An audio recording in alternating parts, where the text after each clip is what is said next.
अक्सर आपने सुना होगा कि लोग हत्या या कोई गुनाह करके भागते फिरते हैं, लेकिन आज हम आपको ऐसे गैंग के बारे में बताने जा रहे हैं जो पहले तो लोगों की हत्या करता है, फिर जान लेने के बाद बाकायदे गाने डेटा लीक कर जाता है। हम बात कर रहे हैं सिग्मा गैंग के बारे में।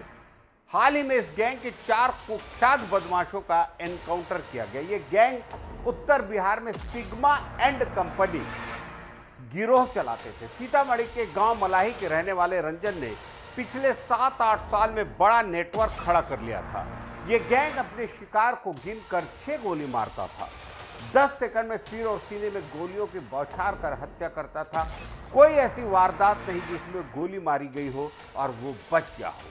रंजन जिसकी हत्या करता था उसके ठिकाने, मकान या दुकान पर अपना बायोडेटा भी चिपका देता था। जी हाँ, इस गैंग के हौसले इतने बुलंद थे कि हत्या के बाद उसने खुले तौर पर हत्या की जिम्मेदारी लेता था और हत्या के बाद बायोडाटा देता। कैसे देते थे पूरे वारदात को अंजाम, देखिए इस रिपोर्ट में। यह गैंग उत्तर बिहार में सिग्मा एंड कंपनी गिरोह चलाते थे। सीतामढ़ी के गांव मलाही के रहने वाले रंजन ने पिछले 7-8 साल में बड़ा नेटवर्क खड़ा कर लिया था। यह गैंग अपने शिकार को गिनकर 6 गोली मारता था। 10 सेकंड में सिर में और सीने में गोलियों की बौछार कर हत्या करता था। कोई ऐसी वारदात नहीं जिसमें गोली मारी गई हो और वहां बच गया हो।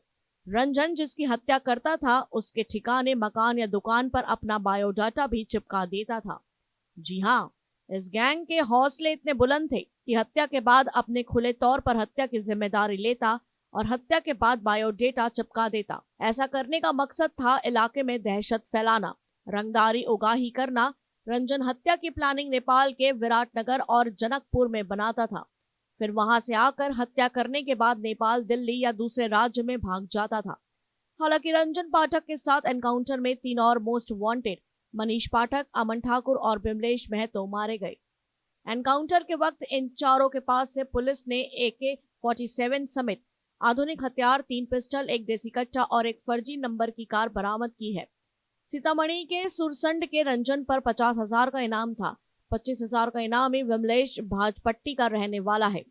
25,000 का इनामी मनीष पाठक सुरसंड का और 25,000 का इनामी अमन शिवहर का रहने वाला बताया जा रहा है। खास बात यह है कि हर की घटना के बाद उस मोबाइल नंबर और मोबाइल सेट को दोबारा यूज नहीं करता था। गिरोह के फंडिंग नेपाल के रास्ते से होती थी। रंजन सोशल मीडिया पर अपने अपराधों का प्रचार कर युवाओं को प्रभावित करने की कोशिश करता था। ऑनलाइन ATM से कभी रकम नहीं निकालता था।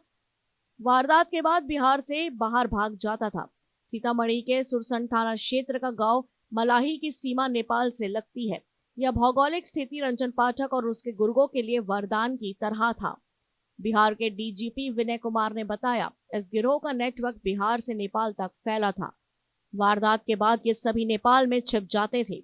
DGP ने बताया कि एनकाउंटर के बाद इन अपराधियों के पास से AK-47 समेत कई अत्याधुनिक हथियार बरामद किए गए हैं। आप देख रहे हैं गुनाह की चिट्ठी। कहीं जाइएगा नहीं, हम थोड़ी देर में हाजिर होते हैं एक ब्रेक के बाद।